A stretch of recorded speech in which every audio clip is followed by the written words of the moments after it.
ಎಲ್ರಿಗೂ ನಮಸ್ತೆ. ಇವತ್ತಿನ ವಿಶೇಷ ಕಾರ್ಯಕ್ರಮಕ್ಕೆ ಸ್ವಾಗತ ಸುಸ್ವಾಗತ. ಓಕೆ, ನಮ್ಮ ಜೊತೆ ಇದ್ದಾರೆ ನಮ್ಮ ನಿಮ್ಮೆಲ್ಲರ ಪ್ರೀತಿಯ ಕಲಿಯುಗದ ಶ್ರವಣಕುಮಾರ ಅಂತಲೇ ಪ್ರಸಿದ್ಧಿಯಾಗಿರ್ತಕ್ಕಂತಹ ನಮ್ಮ ವಿನೋದ್ ರಾಜ್ ಸರ್ ಜೊತೆಲೇ ಇದ್ದಾರೆ. ಸೊ ಅವ್ರನ್ನೇ ಮಾತಾಡ್ಸುವಂತ ಒಂದು ಪ್ರಯತ್ನ ಮಾಡೋಣ. ಸರ್ ನಮಸ್ತೆ. ನಮಸ್ಕಾರ. ಇಡೀ ಕರ್ನಾಟಕ ಅಲ್ಲ, ಇಡೀ ದೇಶಾದ್ಯಂತ ಕೊಂಡಾಡ್ತಾ ಇದ್ದಾರೆ ತಮ್ಮನ್ನ. ಒಂದ್ ಕಡೆ ಅಂದ್ರೆ ಇವತ್ತಿನ ದಿನದಲ್ಲಿ ತಾಯಿ ತಂದೆ ಏನಾದ್ರು ದೈವಾಧೀನರು ಆದ್ರು ಅಂತಂದ್ರೆ ಇಮ್ಮಿಡಿಯೇಟ್ಲಿ ಅವ್ರ ಆಸ್ತಿ ಇನ್ನೊಂದು ಮತ್ತೊಂದು ಆ ತರ ನೋಡುವಂತ ಕಾಲದಲ್ಲಿ ಅವರಿಗೆ ಒಂದು ದೇವಸ್ಥಾನನೇ ಕಟ್ಸಿ ಅವ್ರನ್ನ ದೇವ್ರ ರೂಪದಲ್ಲಿ ನೋಡ್ತಾ ಇರ್ತಕ್ಕಂಥ ನಿಮ್ದು ಅದ್ರ ಬಗ್ಗೆ ಏನ್ ಹೇಳ್ತೀರಿ ಸರ್? ಇಲ್ಲ, ಯಾಕೆ ಅಂದ್ರೆ ತಾಯಿ ಅವ್ರಿನ್ನೆಷ್ಟು ನನಗೆ ಆ ಪ್ರೀತಿ ತೋರಿಸಿದ್ರೆ ನಾನು ಇದನ್ನು ಮಾಡ್ಬೋದು ಅನ್ನುವಂಥದ್ದು ನಾವು ಊಹಿಸ್ಕೋಬೇಕು. ಈಗ ನಾನು ಹೆಣ್ಣು ಮಗಳು ಅಲ್ಲ ಸ್ಮಾರಕ ಕಟ್ಟಕ್ಕೆ, ಹೆಣ್ಣು ಹುಡುಗ. ಆದರೂ ನನ್ನ ಮೇಲೆ ಅವ್ರಿಗೆ ಇನ್ನೆಷ್ಟು ಪ್ರೀತಿ, ವಾತ್ಸಲ್ಯ, ಮಮತೆ, ಕರುಣೆ, ನಂಬಿಕೆ, ವಿಶ್ವಾಸ ಅವರೆಷ್ಟು ಮಟ್ಟಿಗೆ ನನಗೆ ತೋರಿಸಿದ್ರೆ ನಾನು ಅವರಿಗೆ ದೇವಸ್ಥಾನ ಕಟ್ಬೋದು ಅನ್ನುವಂಥದ್ದು ಭಾರಿ ದೊಡ್ಡ ವಿಷಯ. ಹಾಗಾಗಿ ತಾಯಿನೇ ಮೊದಲನೇ ಗುರು. ತಾಯಿ ಹೇಗೆ ಪೋಷಿಸ್ತಾರೋ ತಾಯಿ ಪೋಷಣೆ ಮೇಲೆನೆ ಎಲ್ಲವೂ ಹೋಗೋದು. ಏನು ತಾಯಿ ಮಕ್ಕಳಿಗೆ ಹೇಳ್ಕೊಡ್ತಾರೋ ಅದ್ರ ಮೇಲೆ ಮಕ್ಕಳು ಭವಿಷ್ಯ ಕೂತ್ಕೊಂಡ್ಬಿಡೋದು. ಯಾವ ದಾರಿ ಸರಿ ಅಂತ ಹೇಳ್ತಾರೋ ಆ ದಾರಿಲಿ ಹೋದರೆ ಮಾತ್ರ ಮಕ್ಕಳಿಗೆ ಅದು ಶ್ರೇಯಸ್ಸು. ಹಾಗಾಗಿ ನಾನು ಒಂದು 25 ಅಲ್ಲ, ನಾನು 30 ಅಲ್ಲ, ನಾನು 50, 55, 56 ನನಗೆ ಕಬ್ಬಳ ಕೊಡ್ದಿದೆ ಎಲ್ರ ಮುಂದೆ ಆಫೀಸಲ್ಲಿ. ಯಾವಾಗ ನಿನ್ನ ಕೋಪನ ನೀನು ಕಂಟ್ರೋಲ್ ಮಾಡೋಕ್ಕಾಗಲ್ವೋ ಆವಾಗ ನಿನ್ನಿಂದ ಏನು ಮಾಡೋಕ್ಕಾಗಲ್ಲ. ಒಂದ್ ನಿಮಿಷ ಎಂತ ಬನ್ನಿ ಇಲ್ಲಿ ಇಲ್ಲ ಏನ್ ನಿಂತ್ಕೊಂಡು ಏನ್ ನೋಡಿ ಬನ್ನಿ, ಏನಾದ್ರೂ ಆಕ್ರಮ ಪಾಪ ಅದು ಇದು ಮಾಡ್ತಾ ಇದೆಯಲ್ವಾ. ಮನುಷ್ಯನಿಗೆ ನಾ ಏನ್ ಹೇಳ್ತಾ ಇದ್ದೀನಿ, ಆ ಒಳ್ಳೆ ಮಾರ್ಗದರ್ಶನ ತೋರಿಸುವಂತವಳು ತಾಯಿ.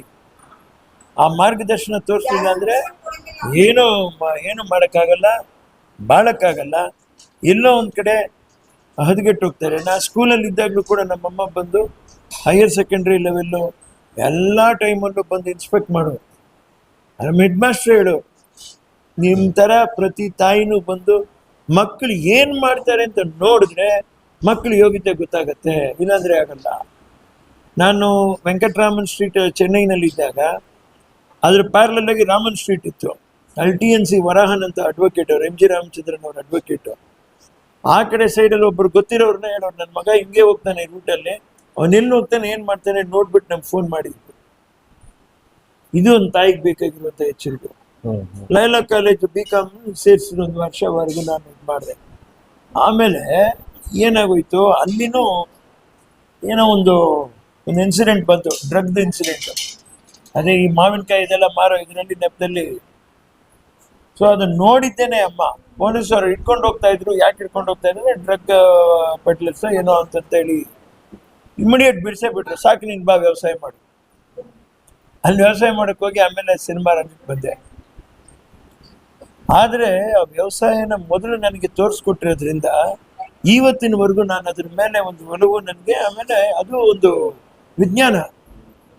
ಸುಮ್ಮನೆ ಗಿಡ ಬೆಳೆಯೋಕ್ಕಾಗಲ್ಲ. ಒಂದು ಗಿಡ ನಾವು ಉಣ್ಬೇಕಾದ್ರೆ ಅದಕ್ಕೆ ಏನೇನು ಬೇಕು ಅನ್ನುವಂಥದ್ದನ್ನ ನಮಗೆ ತಲೆಯಲ್ಲಿರ್ಬೇಕು, ರೈಟ್? ಆಮೇಲೆ ಇಷ್ಟು ಮಾಡಿನೂ ಗಿಡ ಚೆನ್ನಾಗಿ ಬರ್ತಾ ಇಲ್ಲ, ಬಾಡ್ತಾ ಇದೆ ಅಂದ್ರೆ ಬುಡಕ್ಕೆ ಗೆಜ್ಜಲು ಹೊಡೆದಿದೆ ಅಂತ ಕೆದಕ್ ನೋಡ್ಬೇಕು, ಕರೆಕ್ಟಾ?